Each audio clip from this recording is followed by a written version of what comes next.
Si quieres ampliar información sobre el tema del narcisismo, tienes a tu disposición en Amazon mis libros. Cómo reconocer a un narcisista, en donde damos una descripción precisa de este perfil. El contacto cero, que es la técnica definitiva para alejarse de un narcisista. La piedra gris, la polémica técnica para convivir con un narcisista. La madre narcisista y una explicación de las secuelas que dejan en sus hijos y que arrastran a lo largo de su vida.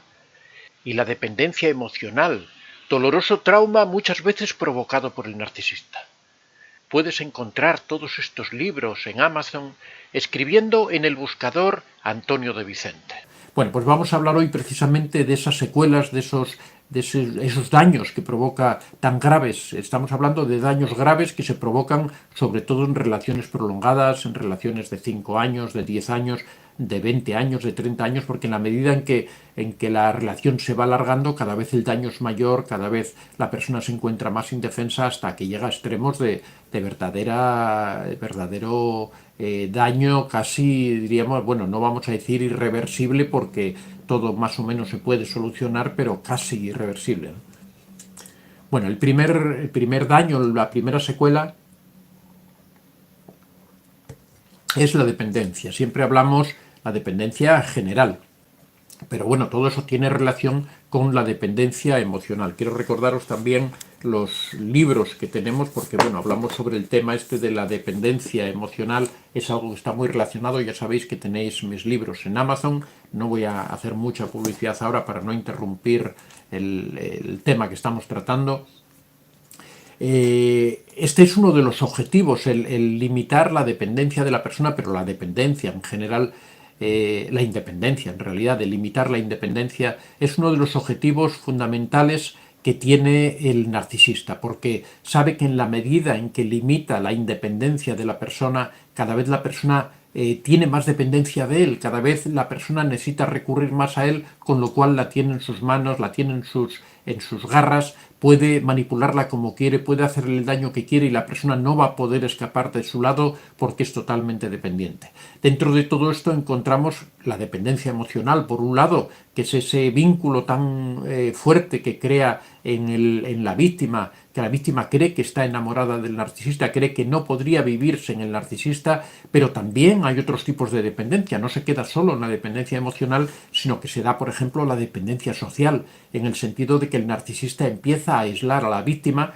empieza a conseguir o empieza a provocar que la víctima se aleje de su familia, provoca que la víctima se aleje de sus amigos, que la víctima se aleje de sus compañeros de trabajo, que no tenga relación con nadie, de forma que no pueda contar a nadie esas experiencias que está viviendo, que no pueda buscar ayuda en ningún lado. O sea, que no es solo una dependencia emocional, sino que es una dependencia absoluta. Dependencia económica, dependencia social. En muchas ocasiones le obliga a que deje su trabajo, le dice: ¿para qué vas a trabajar si yo ya gano bastante? Es que yo prefiero que estés aquí y te ocupes de mí, es que yo quiero que te dediques 100% a mí. Todo eso son frases que lo que buscan es aislar a la persona, dejar a la persona sin recursos y que esa persona no tenga capacidad para alejarse Voy a tratar de ir rápido porque no tenemos poco tiempo y la verdad no nos va a dar. En segundo lugar, otra de las secuelas enormes, terribles, es el síndrome de estrés postraumático. El síndrome de estrés postraumático, para entenderlo bien, hay que darse cuenta de que este es un síndrome que se estudió en las personas que volvían después de la guerra. Fundamentalmente se estudió en la guerra de Vietnam. Se vio que estas personas que venían de estos conflictos, en los que habían pasado situaciones terribles, en los que habían visto matanzas, en los que habían visto cómo sus compañeros morían en el frente de batalla, cómo ellos se veían obligados a matar a otras personas, estas personas cuando volvían a la normalidad, cuando volvían a su país, a su pueblo, a su casa, sufrían una serie de síntomas terribles, en los que eran personas que sufrían depresiones, personas que sufrían momentos de una violencia incontrolable, pasaban de un estado, ¿cómo diría? bueno, la expresión antigua es maníaco-depresivo, ¿no? Que podían pasar, tenían una emocionalidad muy variable, podían pasar de un estado de euforia a un estado de depresión tremendo y de ahí volver a un estado de violencia, que eran absolutamente personas inadaptadas, que no se integraban en la sociedad, que rechazaban cualquier trabajo, que no tenían constancia. Bueno, ese es el síndrome de estrés postraumático y se ha observado que las víctimas de narcisistas y de psicópatas también sufren este tipo de síndrome, que lo padecen después de haber pasado estas experiencias, porque la verdad es que son experiencias terribles. Cuando una persona vive con un narcisista que constantemente la está humillando, que constantemente la está vejando, que constantemente está tratando de controlar su vida, causa un daño tan profundo en la persona que después se tardan años en recuperar. En tercera secuela que sufren las víctimas de los narcisistas es la desconfianza hacia los demás. Y también es lógico, ¿no?, que después de haber vivido, haberse encontrado con una persona que les ha causado tanto daño, que les ha hecho desconfiar de sí mismas, que les ha hecho sufrir 1001 vejaciones, que les ha estado humillando constantemente, que les ha destruido como personas, que ha destruido su autoestima, es normal que vean a los demás como posibles amenazas, que vean a los demás como posibles narcisistas. Esto es una de las cosas más frecuentes que ocurre cuando tratas con personas que han víctimas de narcisistas, que lo que te dicen cuando terminan su relación, cuando se vuelven a una vida más o menos normal después del narcisista, después de haber aplicado contacto cero, te dicen: es que no puedo confiar en nadie, es que me encuentro con personas que se acercan a mí y es que de repente siento repelús, es que no puedo aceptar que ninguna persona vuelva a entrar en mi vida. Tienen una desconfianza total porque tienen miedo. Es igual que cuando alguien te ha hecho daño, después ese daño piensas que cualquier otra persona te lo puede volver a hacer y tratas de mantener distancia. Esto, por supuesto, se soluciona, pasa un tiempo, se necesita recuperarse, se necesita recuperar la confianza. Yo siempre digo a todas las personas que padecen estas circunstancias que tienen que tener paciencia, que lo que tienen que tratar es de ir poco a poco normalizando su vida, que tienen que tratar de ir haciendo amigos sin mayores pretensiones, sin profundizar en ello, pero ir relacionándose con muchas personas de forma que poco a poco estas desconfianzas vayan desapareciendo. En cuarto lugar, uno de los problemas más graves que ocurre con los narcisistas, con las víctimas de los narcisistas, es la pérdida de la autoestima. Siempre lo hemos hablado. De hecho, tenemos un taller que es un taller del desarrollo de autoestima para personas que han vivido relaciones tóxicas. Hemos empezado ahora la segunda edición, ahora a principios de septiembre, ¿no? Es un taller que está teniendo un éxito enorme porque son muchas las personas que se dan cuenta de que su autoestima se ha visto dañada. La autoestima es la columna vertebral de la personalidad de la persona, es la autoconfianza, es la autoimagen, es la opinión que nosotros tenemos de nosotros mismos. Cuando hemos tenido una persona que constantemente ha estado machacando, diciendo que somos inútiles, que no valemos para nada, que somos un cero a la izquierda, que constantemente se está poniendo en duda todas nuestras capacidades, lo que ocurre es que la persona pierde toda su confianza en sí mismo, es decir, pierde toda su autoestima, y después recuperarla es una tarea ardua y que lleva tiempo. En eso estamos con el taller, en ayudar a personas para que recuperen su autoestima, para que salgan adelante.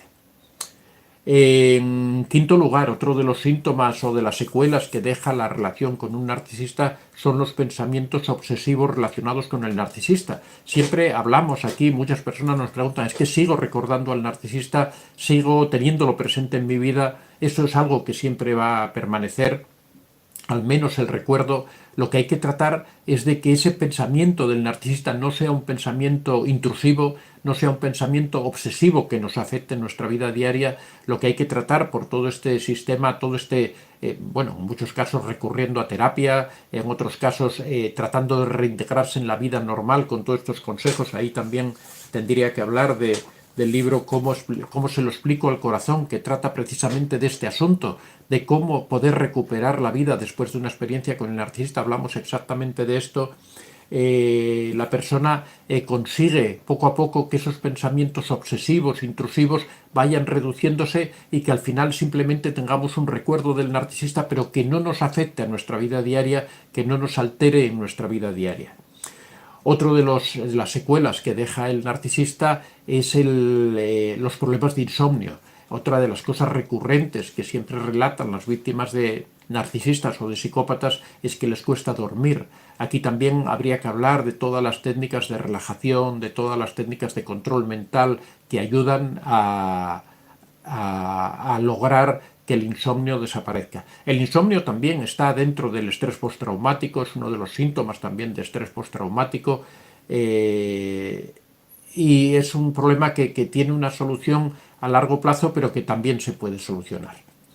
Otra de las secuelas que quedan son los trastornos alimenticios. Este es otro de los rasgos también que las personas que han tenido relaciones con narcisistas puede ocurrir dos tipos de respuestas, ¿no? Por un lado, que pierdan completamente el apetito e incluso que pierdan bastante peso, que se debiliten, que su sistema inmunitario disminuya o se relaje, con lo cual son más propensos a padecer enfermedades, pero también puede ocurrir lo contrario, que se produzca una respuesta de ansiedad y que la persona coma compulsivamente de forma que aumenta de una forma descontrolada de peso, ¿no?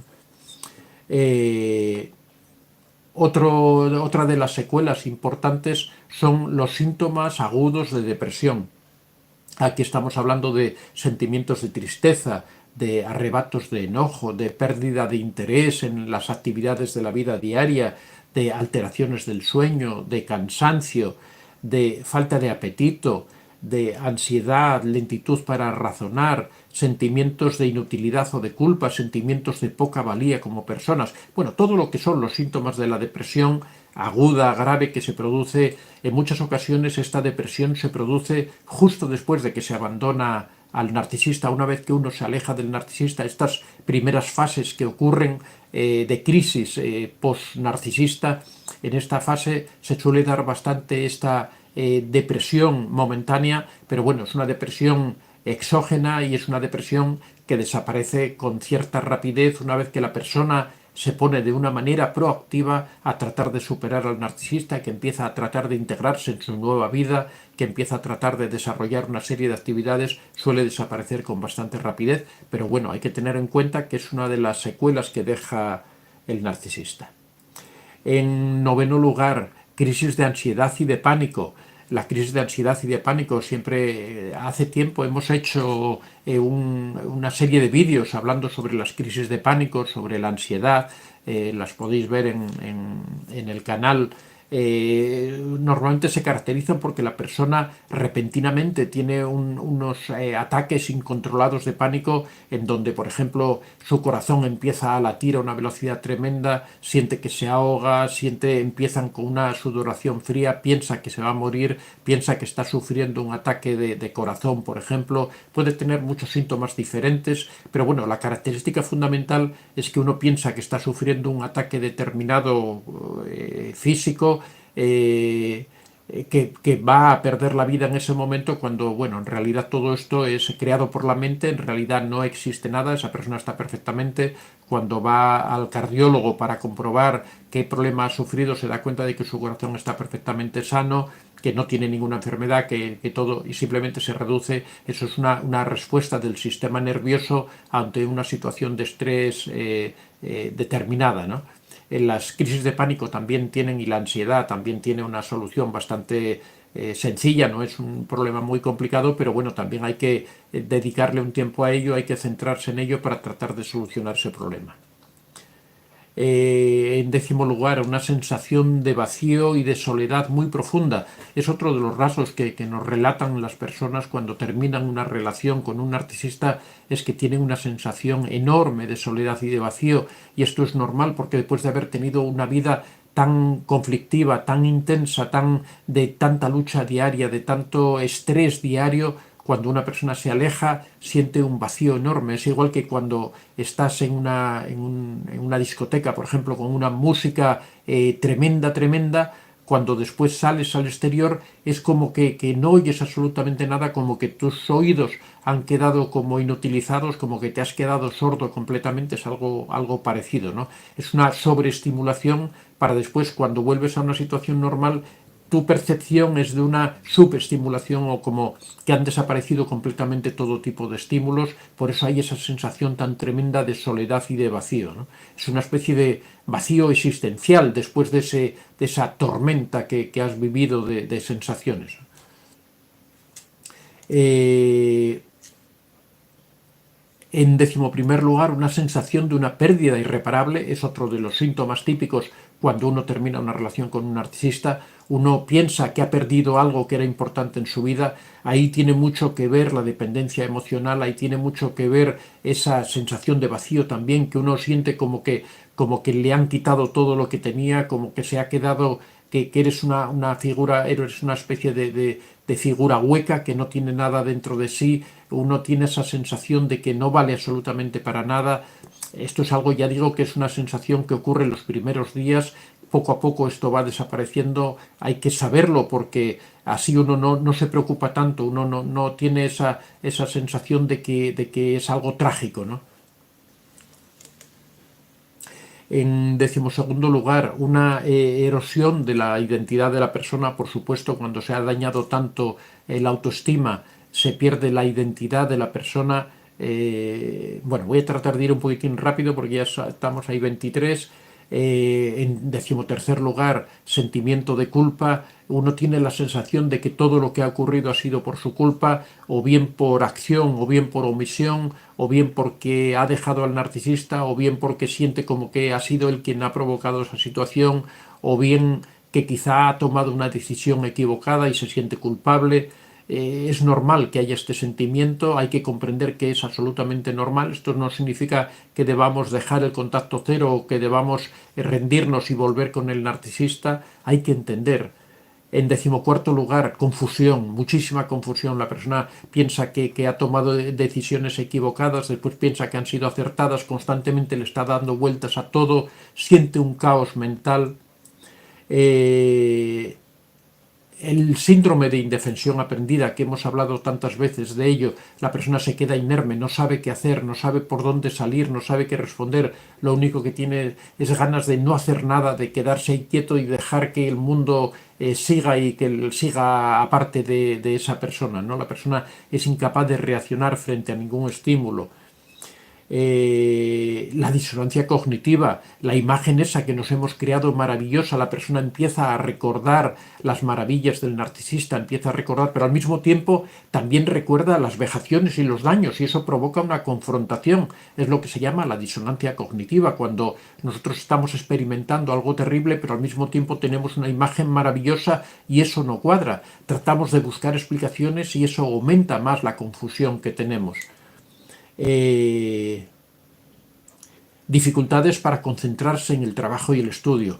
Bueno, después de todo lo que hemos dicho, es absolutamente normal que una persona no pueda concentrarse, que le cueste muchísimo centrarse en nada, porque después de todo este mare magnum, de toda esta montaña rusa, este colapso de emociones, de sensaciones, de confusión, de todo lo que está ocurriendo en la mente de esta persona, es normal que le cueste concentrarse. Hay que saber que esto es una fase concreta, hay que saber que esto es un tiempo determinado, que esto va a ocurrir, pero que no es nada grave, que esto se pasa. Hay que tratar de ir llevando, si tienes un trabajo, hay que tratar de ir llevando el trabajo como sea, pedir un poco de ayuda a los amigos para sobrepasar la situación.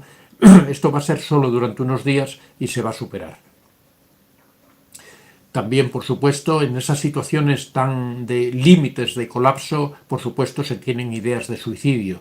En estos casos hay que pensar que es normal que se tengan estas ideas, es hasta cierto punto comprensible, porque uno está viviendo una situación límite, pero hay que dejarla simplemente que sea una idea, decir, bueno, está bien, pero nada más, yo tengo la fuerza, tengo la capacidad, sé que esto es algo temporal, sé que esto va a pasar con cierta rapidez. De lo que estamos hablando, de estas secuelas, la mayoría de ellas en una semana, 15 días, un mes desaparecen. Es cuestión de ir pasando esos días como sea, de ir siguiendo adelante. Sobre todo, siempre digo, tomar una actitud proactiva, relacionarse con personas, hablar con personas, si es posible que sean amigos, recuperar familiares antiguos con los que hace tiempo que no nos hemos relacionado, tener buena relación con los compañeros de trabajo, centrarse en el trabajo, centrarse en tus aficiones. Todo esto ayuda a ir sobrepasando esos momentos difíciles.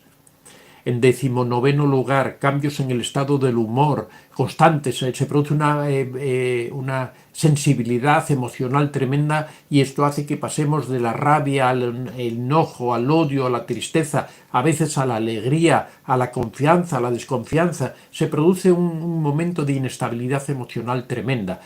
Si lo sabemos, sabemos que podemos sobrepasar ese momento. También dificultades para experimentar alegría, lógicamente, después de todo este chaparrón de cosas que le ha caído a la persona encima, es difícil que se ría con un chiste, es difícil que encuentre gracia a alguna cosa, ¿no? También disminuye la inspiración y la creatividad, lógicamente con este bloqueo mental que se produce, con esa cantidad de sensaciones, de emociones, de pensamientos. Es imposible que la persona sea capaz en ese momento de crear nada porque se encuentra absolutamente bloqueada. Como vemos, todo esto son secuelas graves que deja una relación con un narcisista. Nos estamos refiriendo a relaciones intensas, relaciones a veces muy prolongadas en el tiempo, que dejan a las personas devastadas, que dejan a las personas destruidas. Lógicamente, los daños que se producen en esa persona son terribles. Recuperarse después de esas experiencias es realmente difícil, realmente duro, vamos a decir, no difícil, porque con el tiempo se va solucionando. Es muy importante la actitud que adopte la persona, pero lo que hay que dejar muy claro es que siempre es preferible alejarse del narcisista y recuperar tu vida, aunque tengas que pasar este proceso, que no seguir con el narcisista, seguir en la destrucción, seguir en el abatimiento, seguir en la infelicidad y en la angustia. Así que nada, animo a las personas que estén en esta situación ahora, que estén conviviendo con un narcisista o que recientemente lo hayan dejado y estén ahora mismo metidas en todas estas secuelas, a que sigan adelante, a que tengan en cuenta que la proactividad, el hecho, la actitud personal a superar esa situación es fundamental, como en todo en la salud. Es fundamental el hecho de que la persona se proponga salir adelante, el hecho de que desarrolle toda su fuerza mental, el hecho de que trate de buscar relacionarse con otras personas, de descargar un poco su peso en otras personas, en amigos, en familiares, incluso si lo necesitan consultando con un psicólogo que les va a ayudar seguramente o seguro.